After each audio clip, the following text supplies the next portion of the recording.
തിരുപ്പിറവിയുടെ സന്ദേശവുമായി ഒരു ക്രിസ്തുമസ് രാവ് കൂടി. ഉണ്ണിയേശുവിനെ സ്വീകരിക്കാനൊരുങ്ങി ലോക ജനത.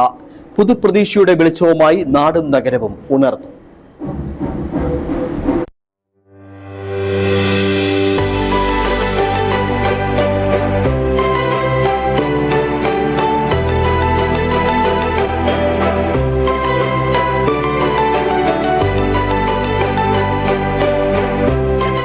യേശുക്രിസ്തുവിന്റെ തിരുപ്പിറവി ആഘോഷത്തിനുള്ള ഒരുക്കങ്ങൾ എങ്ങും ആരംഭിച്ചു കഴിഞ്ഞു.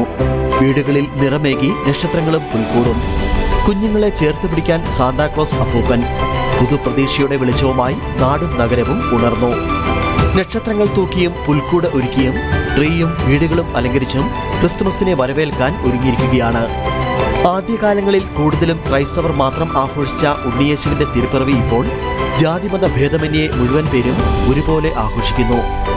മഞ്ഞുള്ള ഡിസംബറിൽ ലാളിത്യത്തിന്റെ പരമോന്നത ആഖ്യാനമായി കാലഘട്ടത്തെ തന്നെ തന്റെ പിറവി കൊണ്ട് വേർതിരിച്ച ഉണ്ണിയേശു വിരാജിച്ചു തുടങ്ങിയിട്ട് 2 സഹസ്രാബ്ദങ്ങളായി.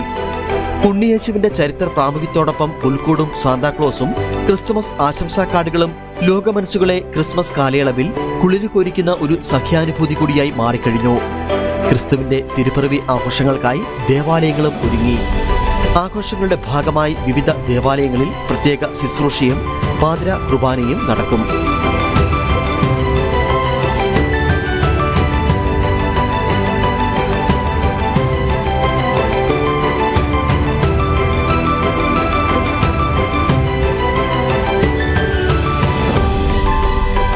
ഇടുക്കി വിഷന്റെ എല്ലാ പ്രേക്ഷകർക്കും തിരുപ്പിറവി ആശംസകൾ.